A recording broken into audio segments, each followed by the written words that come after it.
Hi, my name is Vladimir. Welcome to my channel. Usually I don't do gear review videos, but a few weeks back I got contacted over my Instagram account to do a review for Sokani X60 version 2, and I thought to myself, why not? Any opportunity that allows me to be in my pajamas, enjoy a cup of coffee, and talk to the camera is a good opportunity. My focus for this video is not going to be specification of this light because you can find many videos that already did that. And I'm pretty sure as you go through all these videos, you're kind of looking for some more reassurance, which I'm hoping to give you. We're often skeptical when it comes to cheap products. We think they're too good to be true. And we hope that if we spend enough money, that's gonna help us make a lot more money.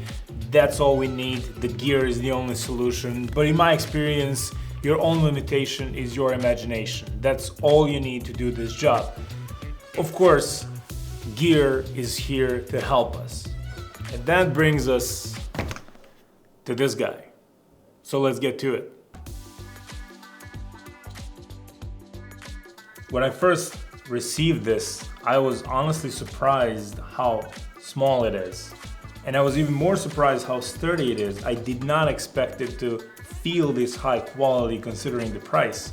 I know it's unbelievable to say that something that costs $170 is high quality, but it definitely feels that way. When you hold it, I can't tell the difference in build quality between Aperture 120D and this little guy.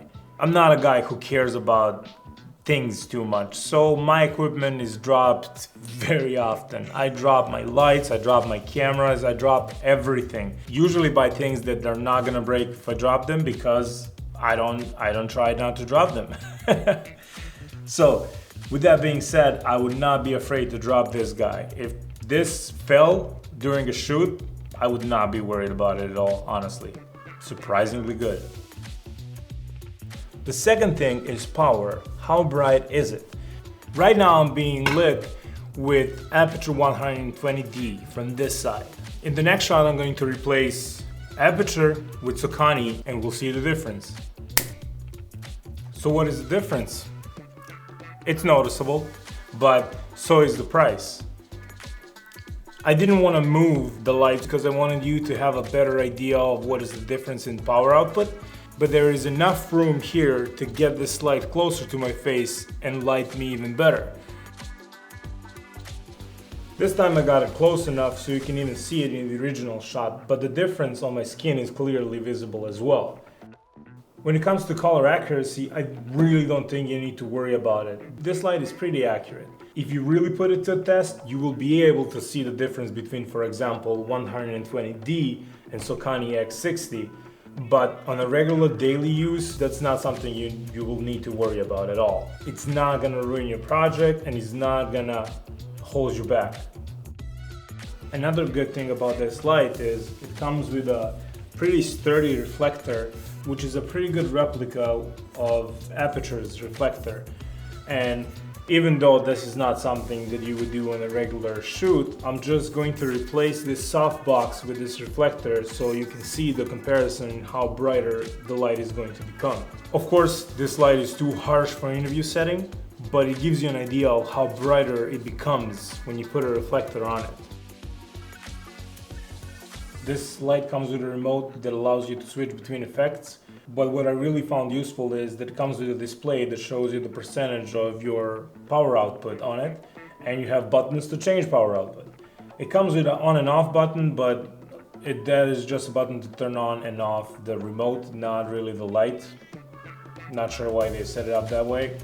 So I'm just gonna hold the button down and lower the power output so we can see how it would look without any light in the room. As you can hear, the buttons are pretty loud, but if you hold it, it'll still work. So you don't have to hear that clicking noise.